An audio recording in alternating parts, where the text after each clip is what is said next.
Hi, everyone. My name is Anthony Ruggiano, and in 1988, I was struggling with addiction, and I went into a treatment center. I set up a helpline number, which is 855-963-2113. That's 855-963-2113. That number, phones will be manned 24 hours a day, 7 days a week. So if you're struggling with addiction, or you know someone that is struggling with addiction, please call that number and let me help. I will be hands-on. I will be personally involved in the person's recovery. They will meet me. They will spend time with me, and I will help them live a life beyond their wildest dreams.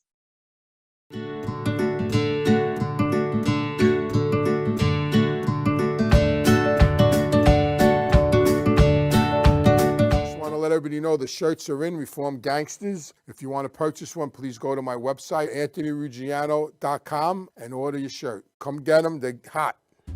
Hello, everybody. My name is Anthony Ruggiano Jr., and I want to welcome everybody to Reformed Gangsters, and I want to welcome my guest back, Wade.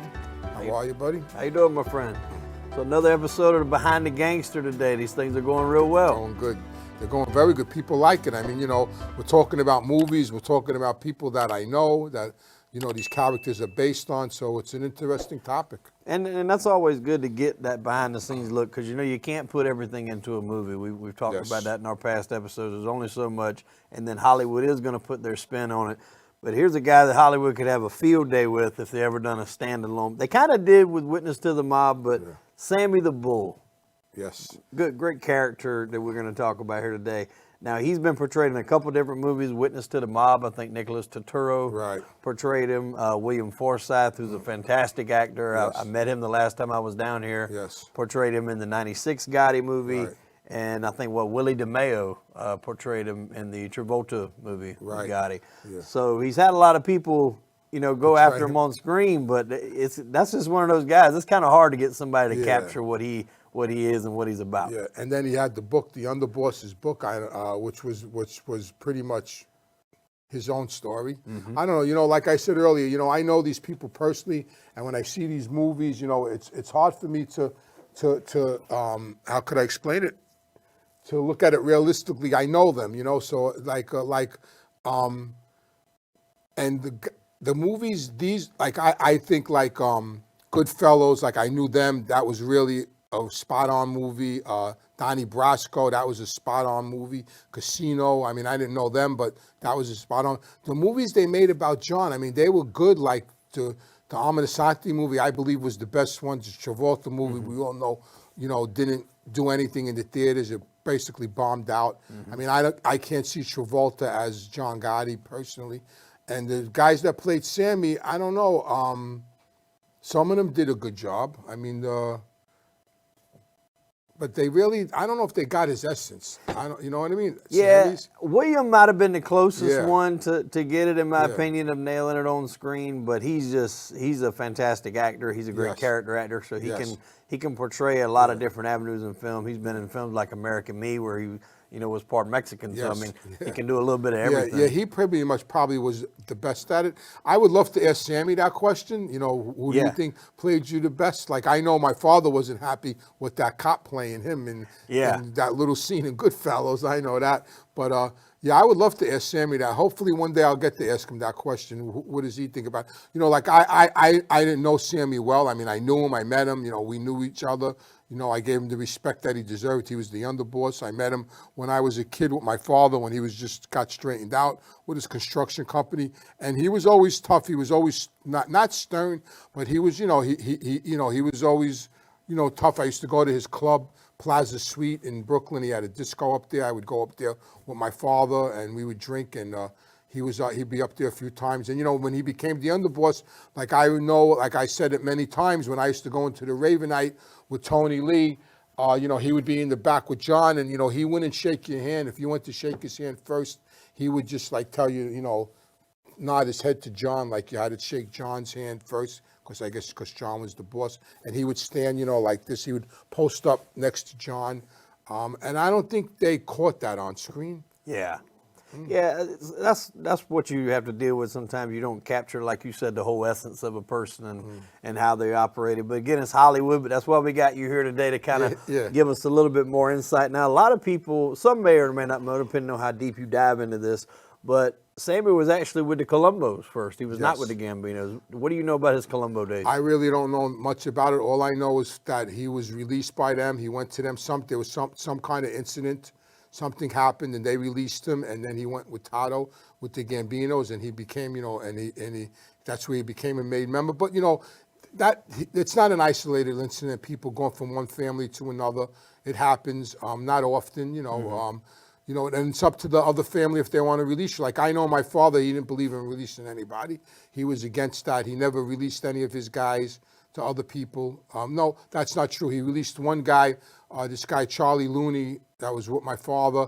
His uncle was Russ Buffalino from Pennsylvania, and my father released him to them, and they made him in Pennsylvania. Because I said on earlier shows that I used to go up to Pennsylvania every year for Christmas to their Christmas party. And it's funny because when I saw The Irishman, and Joe Pesci played that character, not to change topics, but he was the first person to come to my wedding. And that's why I say it all the time. When I watch these movies, I have a different perspective than the average person because I know these guys.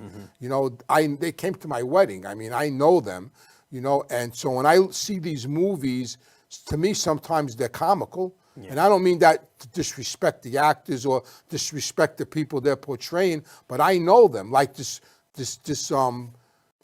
Godfather of Harlem thing they're making. Listen, was there a Bumpy Johnson? Yeah. Was there a Chin? Of course.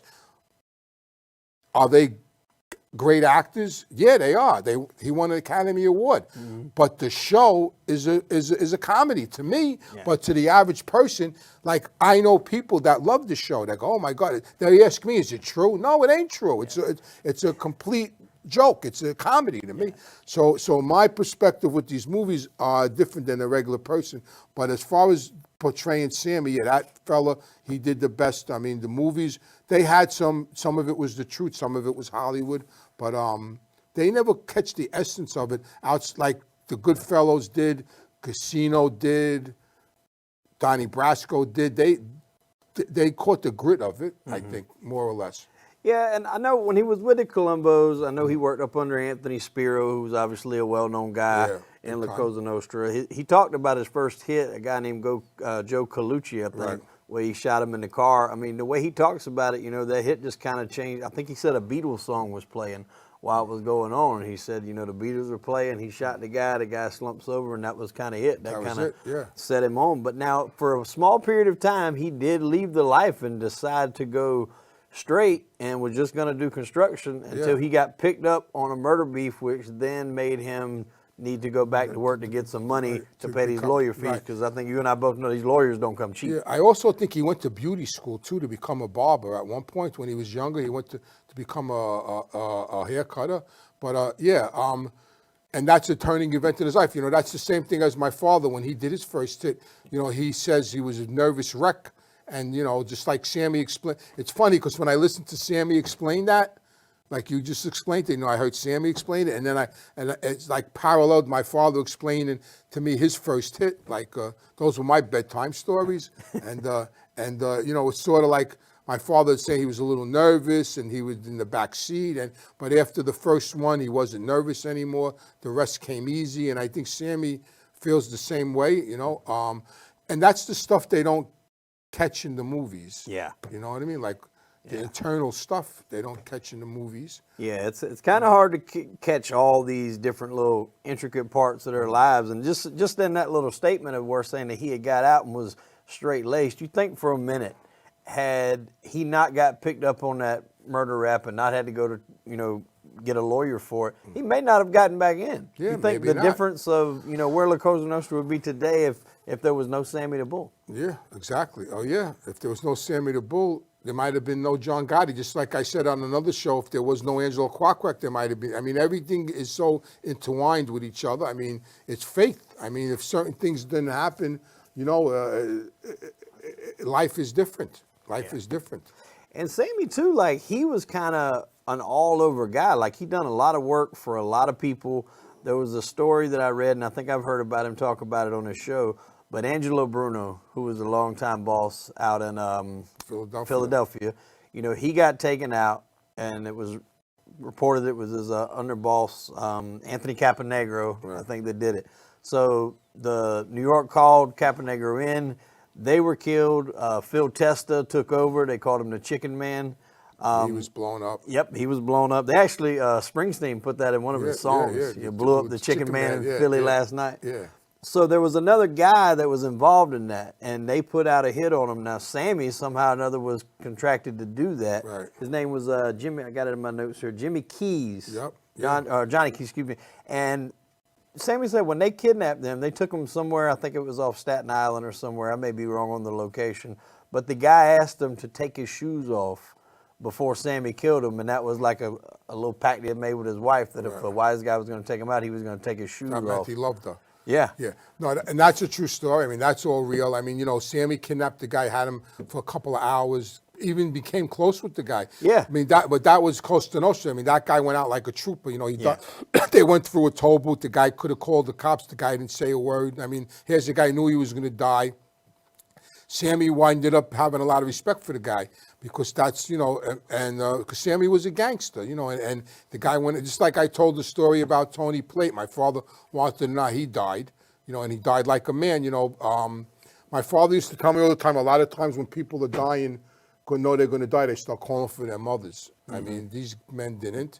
And I heard that story, Sammy tell that story, that the guy, you know, went out like a trooper and they took his shoes off. There was a message to his wife that he loved her, and Sammy obliged him. And because Sammy that's what kind of guy Sammy was. That here's another family in another city reaching out to New York to clip this guy, and Sammy got the contract, and Sammy was smart enough to get close to the guy and do it. I mean, Sammy was good at what he did. Yeah.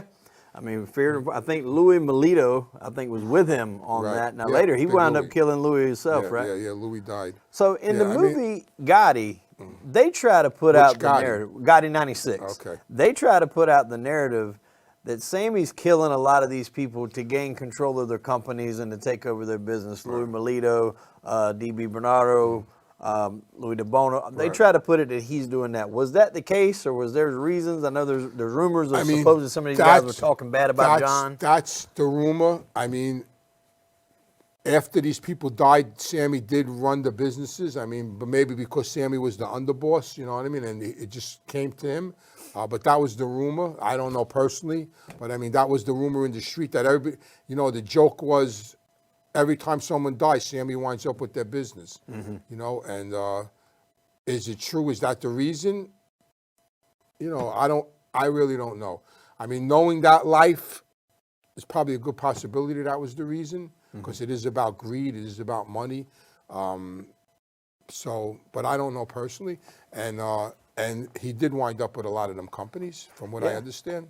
Yeah, did so. But I mean, listen, not to interrupt you, even though he winded up with those companies, you could bet John got his end. Oh, yeah, yeah. So, you know, wasn't all, you know, this guy got killed and Sammy got the business to run, but the boss, who was John, got his end. Don't worry about that. Yeah, the check still went uphill. So, of course. So it wasn't all, you know, they might say it was all Sammy, but in reality, it wasn't all Sammy. I forgot that line that Tony Soprano said in the Sopranos. It was like, shit runs downhill, money comes up.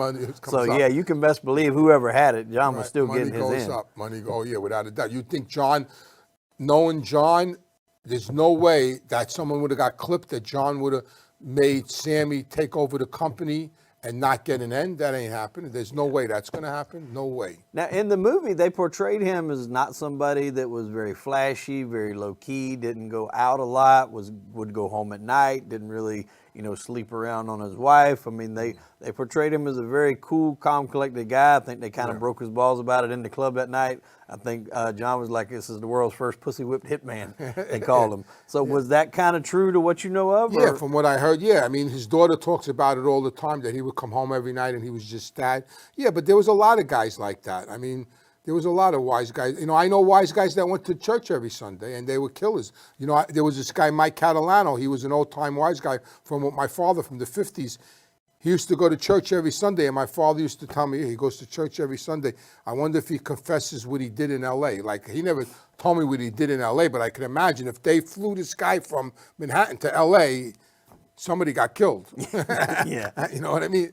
But he used to go to church every Sunday. Yeah, I believe it. You know, I never saw, listen, I was out a lot. I went out a lot with John Gotti to clubs, to regimes, to pastels, to the Brown Derby, to restaurants. Sammy never was with us. Mm-hmm. But he did have his own club. You talked about Yeah, the Plaza. but that was way before he was the underboss. Right. He was a soldier at the time. He had his own club, and I think he had an office downstairs. But a lot of wise guys had clubs. My father always owned bars. That was like home base. That was like where he hung out, where you knew you could, if you needed to see Sammy, go to Plaza Suite. Like if you need to see Fat Andy, go to Cafe Liberty. If you need to see John Gotti, go to the Bergen Hunt Fish Club. So every wise guy had a spot to go to. And from what I understand, that was a pretty happening spot. It had some good acts come through there. It was definitely happening. It was big. I mean, I used to go up there with my father. Last time I was up there, I was with my father and Ali Boy Persico and my sister. My sister my sister hung out there more than us. She used to go there all the time, my kid's sister. But until someone got clipped outside, and then they had to close it down. There was a murder outside, and that was the end of the Plaza Suite. But yeah. Sammy never, all the times I went out when I was in John's company and I went out to clubs with John, Sammy never was with us, so he wasn't much of a partier that I saw. Mm-hmm. I don't know what people do behind closed doors, but what I saw, he wasn't much of a partier. Yeah, that's kind of how they portrayed it. And then, obviously he seemed loyal to whoever was in charge. He seemed sort of had that old school mindset of the boss is the boss is the boss. Obviously he wanted what he wanted coming to him, but he seemed to be loyal, so they kind of had to tread lightly when they were thinking about taking him out. I think we talked earlier in another episode, Angelo Ruggiero actually is the one supposedly that kind of broke the news to Sammy that they were thinking about taking him out. They had to get Sammy in the fold. Yeah, he was old school, Sammy. He was Mafia. He was old school. Even when John became the boss, like I said, he wouldn't shake your hand first. You had to shake John. And it used to make Tony used to get so mad that he used to do that. But that's what he believed. That was the system. And to hear him tell some of his stories, him and John were sitting right outside the car when Paul, was taking out. Him and Tommy Bellotti was taking out. They were right up. I mean, he planned. He spoke about it too. He planned the whole hit. It was his scheme. Mm-hmm. And when I went to after it happened, and Tony Lee and I went to visit my father because my father was dying to know what happened. When are you going to come see me? When are you going to come see me? Because he was dying to know what happened. So finally we went up to see him, and Tony Lee told him the whole thing, and he said, "Wow, that was a genius plot, to do it like that, and right in the middle of the day, in the middle of Manhattan, and." And that was all Sammy put that all together. So he was good at what he did. Yeah. And that I think we might have spoke about this in past episode too, but that guy that owned Sparks, his business went through the roof. It's known. Yeah. And I think there was a guy a couple of stores there. He's like, if I'd have known it was going to do that for his business, I wish he'd have killed him in front of my place down there. Exactly. Yeah. So those kind of things can live in infamy because you see that sign of him laying out half out of that car he was driving. I don't know if that was a Lincoln or what it was. Someone told me too that they don't see. That's why the movies are. Some of them are good and some of them are shit, but they don't catch you. You can't put everything into the movie. Right. Like someone told me that was on the hit team that was one of the guys that were involved in it. That when Paul got out of the car and saw the guys coming to him, he actually went to shake their hand. When he saw them, out of recognition, he went to shake their hand and they blasted him. That's how Yeah. Well, I mean, all interesting stuff. And then there's a key scene, at least to me anyway, in the 96 Gotti, when Armand and the guy that's playing Frankie Locke, who will have an episode coming a little bit later about, they're sitting there talking and it's like, did you ever hear, DB say a crossword about me? And he's like, no, John. And he's like, all right, well, Louis DeBona, did you ever hear a crossword? No. And it's kind of like they're talking and they're figuring out that Sammy may be saying that, you know, certain people said things just to get these people taken out. It kind of starts to click in their mind. But then all these guys get arrested. When these guys got arrested, did you ever in your wildest dreams think that Sammy would turn? No, never. You know, and I talk about it, and I said it. I tell the story many times. I was in prison. I was in state prison. I was in Allenwood. I was in not Allenwood. I was in Otisville State Prison in reception, and I was with this guy named Bobby. His nickname was Bobby the Jew. He was Italian. That was his nickname. I don't know why he had that name, but that's what we used to call him, Bobby the Jew. And he was in reception with me. He's a wise guy now. He got straightened out later on. And we used to walk the yard every night, him and I, because we knew each other from the street with John and everybody. He used to hang out in the Ravenite, this guy. And one night he was late to come out to the yard. So I waited for him, and he came out. And as soon as he walked up to me, he went, "Oh my God, I just got off the phone." He said that we used to call John that guy. We never said John. We used to say that guy. We knew it was John. He goes, "That guy's co-defendant flipped." And I said, "Who, Frankie?" Like, to me, right away, Frankie Lowe came into my brain. I said, "Who, Frankie?" He went, "No, Sammy." I said, "Sammy, are you kidding me?" I said, "That's the end of John," you know. And then we just walked the yard. We were very upset over it, you know. Like it wasn't, you know. I was upset because I was close. John always liked me, you know. I got along great with John. He always looked out for me, and I knew that was probably going to be curtains for him. And yeah, that's how I found out.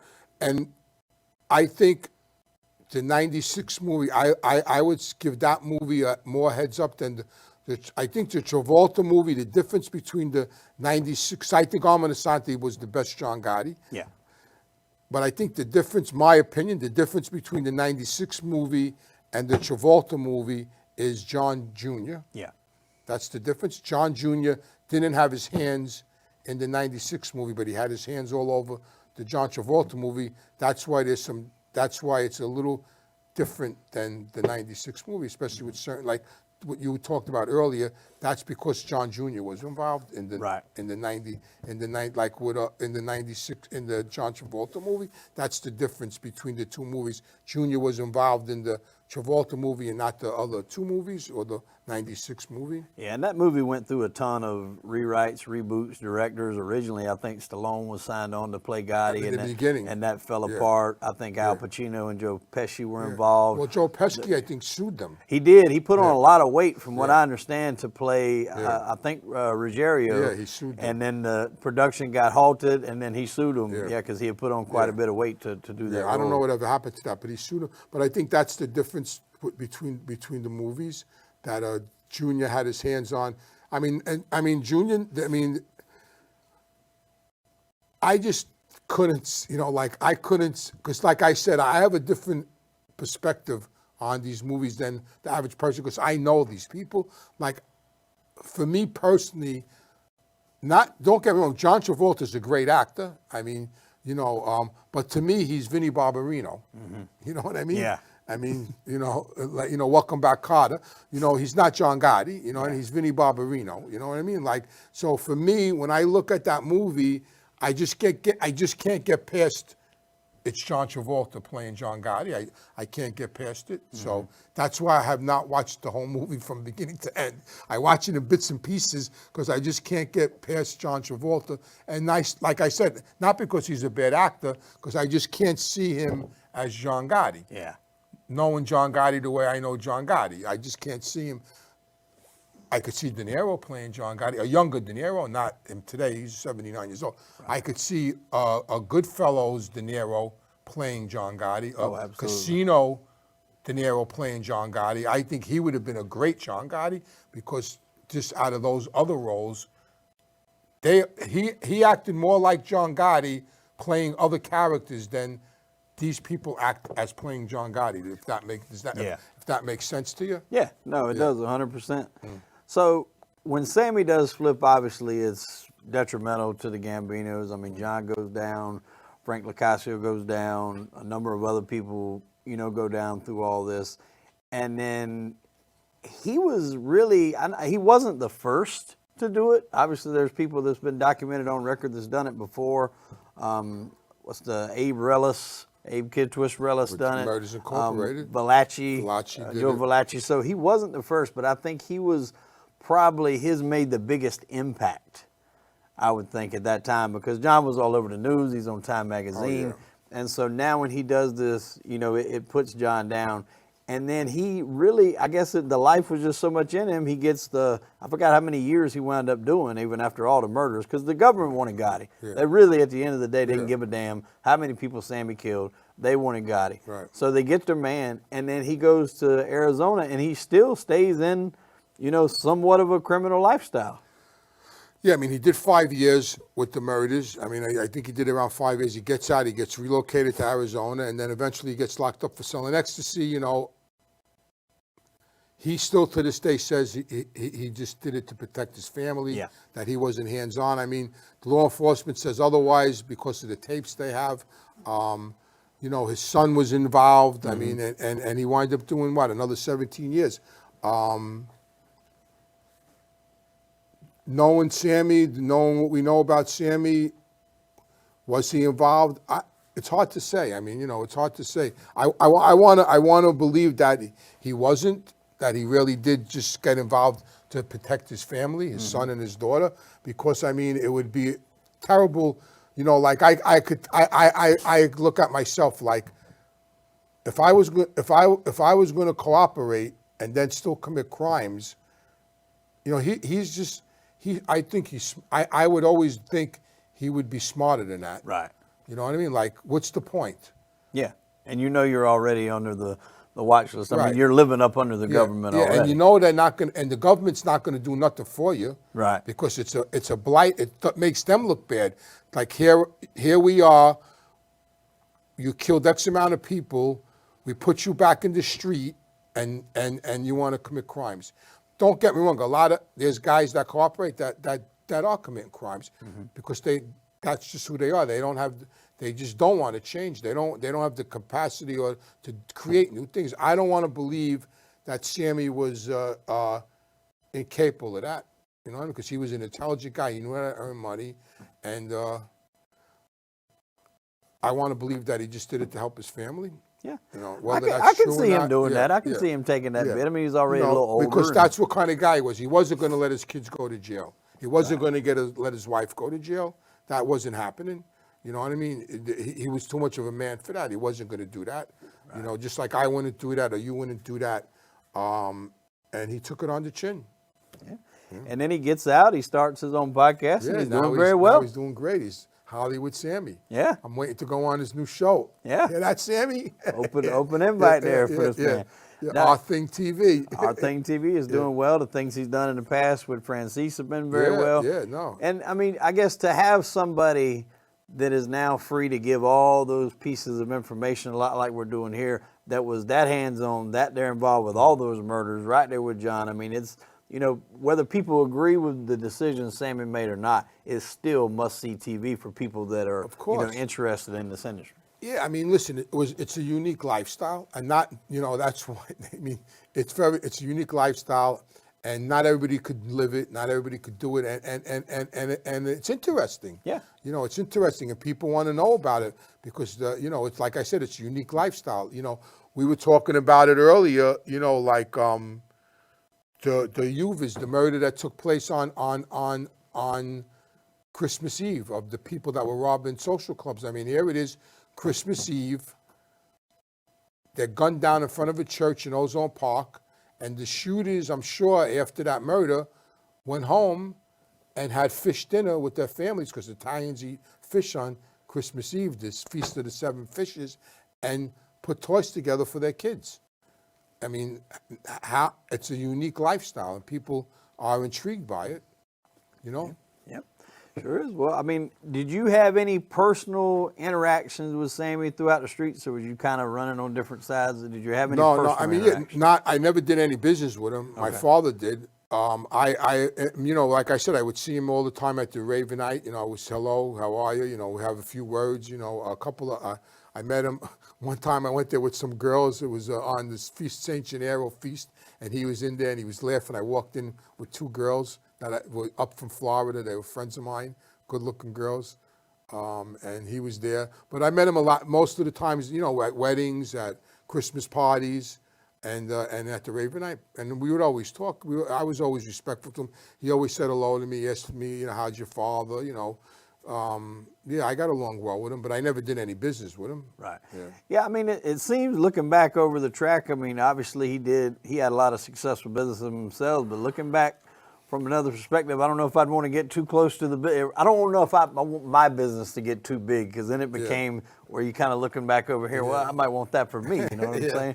I never had that. I didn't have anything that big to worry about. But you know, listen, for me, I can only speak for me. I knew a lot of guys that were killers. You know, a lot of my father's friends did work for the mob. You know, and I never, you know, it didn't faze me. Like, I was in that frame of mind. Like, even in prison, I was in Art to Kill in '79, and I was in a 4-man room with 3 murderers and me. And guys used to ask me, how do you sleep in that room at night with them 3 people? You know, like, you know, they were all Italian, you know, Stevie Mangano, Tommy Barbado, and Salvatore Genesi. You know, they were 3 murderers. They were all in there for murder, well, manslaughter, murder. And I, you know, I used to tell everybody, I just feed them veal cutlets, because my mother used to bring me up veal cutlets. They go, how do you sleep in there with them 3 guys? I said, I just feed them veal cutlets. So, you know, I just grew up in that environment, so it didn't, you know, I didn't look at it that way. Well, I mean, and at the end of the day, Sammy said at the end, I think it was one of them interviews that he did, I don't know if it was Diane Sawyer or which one, but he said, you know, John and I both played games. He played checkers, I played chess, and I won. And so checkmate. Yeah. All right, well, I think that's about wraps it up. Yes, sir. It's a pleasure. I'd like to thank everybody for tuning in to Reformed Gangsters. Hope to see you again soon.